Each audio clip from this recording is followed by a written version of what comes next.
പുതിയൊരു വീഡിയോയിലേക്ക് എല്ലാവർക്കും സ്വാഗതം. നവംബർ 2-ന് എൻ്റെ ബർത്ത്ഡേ ആയിരുന്നു. അപ്പോൾ എനിക്ക് ഏറ്റവും ഇഷ്ടപ്പെട്ട ഒരു ബർത്ത്ഡേ ഗിഫ്റ്റാണ് ഇപ്രാവശ്യം ഹസ്ബൻഡ് തന്നത്. അപ്പോൾ ഇതാണ് ബർത്ത്ഡേ ഗിഫ്റ്റ്. ഇത് ജൂക്കിയുടെ ഒരു ഇൻഡസ്ട്രിയൽ സ്വിങ് മെഷീനാണ്. ജൂക്കിയുടെ DDL 8100E എന്ന് പറയുന്ന മോഡലാണിത്. ഇത് ഫുൾ അസംബിൾ ചെയ്തിട്ടാണ് നമുക്ക് കിട്ടിയിട്ടുള്ളത്. ഇത് മൈ സ്വിങ് മാൾ എന്ന് പറയുന്ന ഒരു ഓൺലൈൻ സൈറ്റിൽ നിന്നാണ് ഹസ്ബൻഡ് ഓർഡർ ചെയ്ത് തന്നിട്ടുള്ളത്. ഇത് ഞങ്ങൾ ദുബായിലാണ്. അപ്പോൾ ഇവിടുത്തെ 1800 ദിർഹംസാണ് ഇതിന് വില വരുന്നത്. അപ്പോൾ ഇതിൻ്റെ കൂടെ അതിലൊഴിക്കാനുള്ള ഒരു ഓയിൽ വന്നിട്ടുണ്ട്. പിന്നെ അതിൻ്റെ ഡീറ്റെയിൽസൊക്കെ ഉള്ളൊരു ബ്രോഷറും കൂടി ഉണ്ട്. അപ്പോൾ ഞാൻ ഇന്ന് ഈ മെഷീൻ എങ്ങനെയാണ് സ്റ്റാർട്ട് ചെയ്യുന്നതെന്നൊക്കെ ഉള്ളതാണ് കാണിക്കുന്നത്. അപ്പോൾ നമ്മൾ ഇതിൽ ആദ്യം ഈ ഓയിലൊന്ന് ഒഴിച്ചു കൊടുക്കണം. അതിന് വേണ്ടിയിട്ട് ഈ മെഷീൻ നമുക്ക് ജസ്റ്റ് ഒന്ന് പൊക്കി വെക്കാം. പൊക്കി കഴിയുമ്പോൾ ഇതിൽ ഈ ഓയിൽ ടാങ്ക് പോലെ ഉണ്ട്. അതിനകത്ത് ഇത് ഹൈന്നും ലോന്നും 2 മാർക്കിങ് കൊടുത്തിട്ടുണ്ട്. അതിൽ ഹൈ വരുന്നവരെ ഈ ഓയിൽ നമുക്ക് ഒഴിച്ചു കൊടുക്കാം.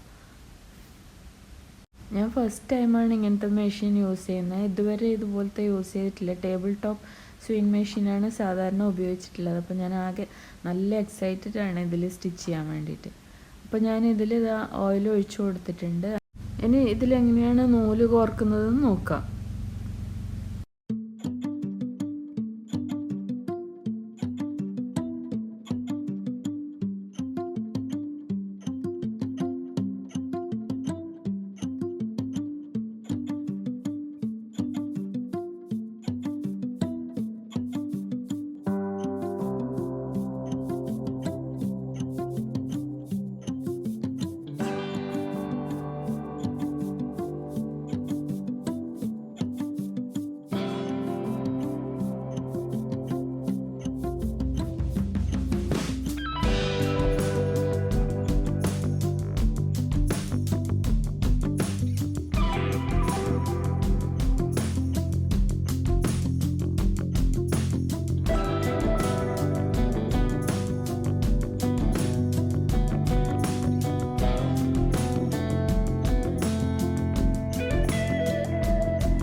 ഇതാണ് നീ ലിഫ്റ്റർ. കൈ ഉപയോഗിക്കാണ്ട് നമുക്ക് പ്രഷർ ഫുട്ട് പൊക്കാൻ വേണ്ടിയിട്ടാണ് ഇത് കാലിൻ്റെ മുട്ട് വെച്ചിട്ട് ഇതുപോലെ ഒന്ന് പ്രസ് ചെയ്ത് കൊടുത്താൽ നമുക്കിവിടെ പ്രഷർ ഫുട്ട് പൊങ്ങി കിട്ടും.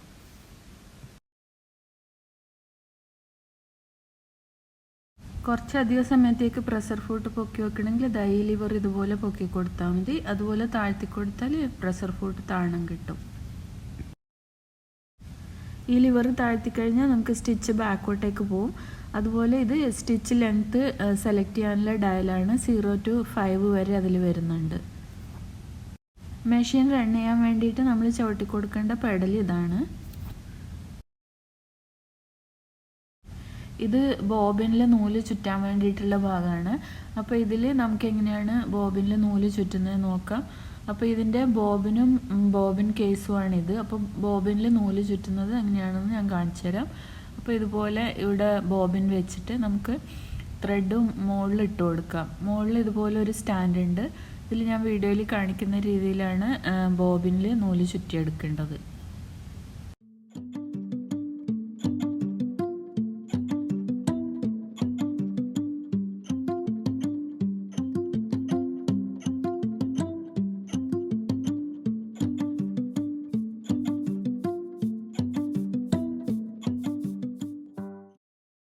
ആദ്യം നമ്മളൊരു 2-3 ചുറ്റ് ഇതുപോലെ ബോബിനിൽ ചുറ്റി കൊടുക്കണം.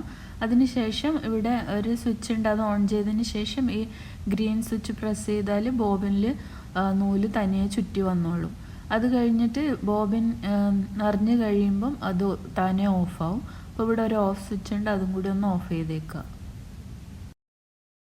അതിനുശേഷം നൂല് ഇതുപോലെ ബോബിൻ കേസിലേക്ക് ഇട്ടിട്ട് ഞാൻ ഈ വീഡിയോയിൽ കാണിക്കുന്ന രീതിയിൽ പുറത്തേക്ക് എടുക്കണം.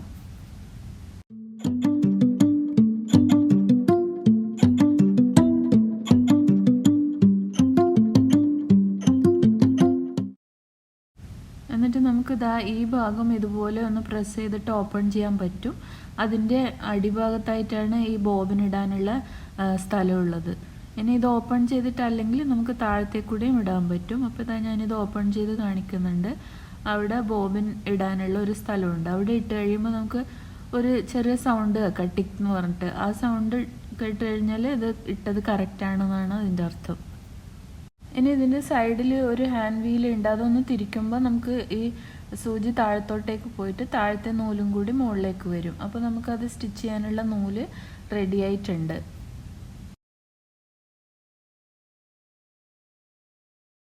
ഇനി ഇതിൻ്റെ സൈഡിൽ ഇങ്ങനെ ഒരു പാർട്ട് ഉണ്ട്. അപ്പോൾ ആ സ്വിച്ച് ഒന്ന് ഓൺ ചെയ്ത് കഴിയുമ്പോൾ മെഷീൻ ഓൺ ആവും. അതിൽ നമുക്ക് ഇതിൻ്റെ പവർ കൂട്ടാനും കുറക്കാനും പറ്റും.